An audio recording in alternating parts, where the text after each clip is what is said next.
Hello guys, എല്ലാവർക്കും സുഖമല്ലേ? നമ്മൾ സൗദിയിൽ വന്ന് ഒരു ട്രിപ്പ് ഒരു ഉറക്കമൊക്കെ കഴിഞ്ഞ് എഴുന്നേറ്റിട്ട് ഒരു ചെറിയ പർച്ചേസിന് വേണ്ടി വെളിയിൽ പോകുന്നതാണ്. അപ്പോൾ നമ്മൾ വന്നപ്പോഴത്തേക്കും കുറച്ച് ദിവസമായിട്ട് വണ്ടിയൊക്കെ ഇങ്ങനെ പൊടിയടിച്ച് കിടക്കുകയാണ്. അപ്പോൾ ആദ്യം അവരതെല്ലാം ക്ലീൻ ചെയ്യാണ്. ഇതാണ് നമ്മുടെ ലെയിൻ, ഇവിടെയാണ് നമ്മൾ താമസിക്കുന്നത്. ഏട്ടനും ഞങ്ങളുടെ കൂടെ പോകുന്നതുകൊണ്ട് കുറച്ചധികം ക്ലീനിങ് പർച്ചേസിനൊക്കെ ആവശ്യമുണ്ടായിരുന്നു. സൗദി വന്നിട്ട് ഫസ്റ്റ് ടൈം നമ്മൾ ലുലുവിലൊക്കെ പോവാണ്. അപ്പോൾ ജസ്റ്റ് വണ്ടിയൊക്കെ ഒന്ന് ക്ലീൻ ചെയ്യുവാണേ. കുറച്ച് ദിവസമായിട്ട് ഇവിടെ പൊടി അടിച്ചിടുന്നതല്ലേ, എന്നിട്ട് നമുക്ക് പോയിട്ട് ഇവിടെ ഇപ്പോൾ ഇങ്ങനെ തട്ടമിടലൊന്നും മാൻഡേറ്ററി ഒന്നുമല്ല. പണ്ടൊക്കെ വരുമ്പം തട്ടമൊക്കെ ഇട്ട് പർദ്ദയൊക്കെ ഇട്ടിട്ട് വേണം പോകാൻ. ഇപ്പം അതിനൊന്നും ഒരു വലിയ റെസ്ട്രിക്ഷൻസ് ഒന്നുമില്ല. പക്ഷെ എന്നാലും ഇവിടെ വരുമ്പോൾ ഇങ്ങനെ തട്ടമിട്ട് പോകാൻ ഒരു പ്രത്യേക സുഖമാണ്. അങ്ങനെ നമ്മൾ ലുലുവിലെത്തി. ഇത് ഇവിടെ ഖോബറിലുള്ള ലുലു ആണ്. അവിടെ ചെന്ന് നമ്മൾ ഓരോന്നോരോന്ന് ഇങ്ങനെ എക്സ്പ്ലോർ ചെയ്യാൻ തുടങ്ങി. അതിൻ്റെ ഇടയ്ക്ക് അവൾക്കുട്ടിനൊരു കത്തി കിട്ടി. അപ്പോൾ ഇത് കണ്ടപ്പോൾ എനിക്ക് നമ്മുടെ യോദ്ധയിലെ ജഗതി ഓർമ്മ വന്നു.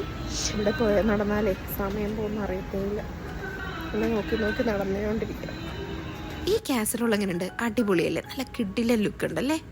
പിന്നെ ഈ സാധനം കണ്ടോ? നമുക്ക് എവിടെയെങ്കിലും സാധനങ്ങളൊക്കെ എന്തെങ്കിലും കുഴിയിലോ അങ്ങനെയൊക്കെ പോയിട്ടുണ്ടെങ്കിൽ എടുക്കാൻ വേണ്ടിയിട്ടുള്ള ഒരു എക്യുപ്മെൻ്റ് ആണ്. പക്ഷേ കൊള്ളാമല്ലേ? കാണാൻ കൊള്ളാം, പരിപാടി കൊള്ളായിരുന്നു. പക്ഷെ വാങ്ങിച്ചൊന്നുമില്ല, നോക്കിയെന്നേ ഉള്ളൂ.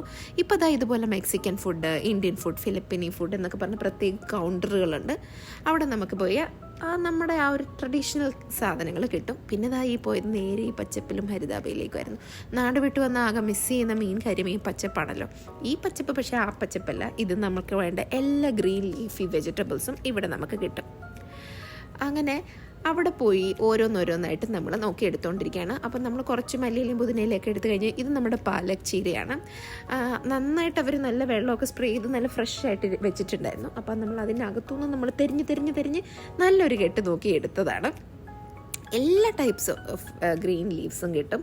അതിന് നമ്മൾ വേറെ എങ്ങും തിരഞ്ഞു പോകേണ്ട കാര്യമില്ല. പിന്നെ ഈ നിൽക്കുന്നുണ്ടോ, ഇത് നമ്മുടെ അവിയലിൻ്റെ കൂട്ട്, അവിയലിൻ്റെയും സാമ്പാറിൻ്റെയും ഒക്കെ കൂട്ട് കിട്ടും.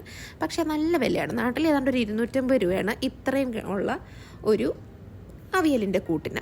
അപ്പോൾ അത് അവിയലിൻ്റെ കൂട്ടുണ്ട്. പിന്നെ നമ്മുടെ നാടൻ വെജിറ്റബിൾസ്, നാടൻ കാര്യങ്ങളും അതിനോടൊപ്പം തന്നെ ഇത് കണ്ടോ, മൈക്രോ ഗ്രീൻസ് എന്ന് പറഞ്ഞ് അതും ഇപ്പോൾ ഇവിടെ അവൈലബിൾ ആണ്. പിന്നെ എല്ലാ വെജിറ്റബിൾസും കട്ട് ചെയ്ത് വെച്ചിട്ടുണ്ട്. പിന്നെ ഒരു സ്പെഷ്യലായിട്ട് ഞാൻ കണ്ടത് ഇപ്രാവശ്യം ഈ വാഴയിലയാണ്. വിഷു ഒക്കെ കഴിഞ്ഞതല്ലേ ഉള്ളൂ, അതുകൊണ്ടായിരിക്കും വാഴയില വന്നത്. പിന്നെ കറ്റാർ വാഴ, ലെറ്റ്യൂസ്, അങ്ങനെ ഈ ലോകത്തിന് താഴെ കിട്ടാവുന്ന എല്ലാ സാധനങ്ങളും ഇവിടെ കിട്ടും. പിന്നെ ഫിഷ് ആണെങ്കിലോ അങ്ങ് മത്തി മുതൽ അങ്ങ് സാൽമൺ വരെ എല്ലാം ഇവിടെ റെഡിയാണ്. പിന്നെ എന്തുണ്ടെങ്കിലും അവക്കുട്ടൻ ഇതുപോലുള്ള സ്നാക്സും കാര്യങ്ങളും മതിയല്ലോ. അവന് ഇഷ്ടമുള്ളതൊക്കെ പോയി എടുത്തുകൊണ്ട് വന്ന് പിന്നെ അതൊക്കെ പാക്ക് ചെയ്ത് ഞങ്ങൾ തിരികെ വീട്ടിലേക്ക് പോവാണ്. അപ്പോൾ ഈ വീഡിയോ ഇഷ്ടപ്പെട്ടെങ്കിൽ സബ്സ്ക്രൈബ് ചെയ്യാൻ മറക്കല്ലേ. അപ്പോൾ ശരി, ബൈ ബൈ.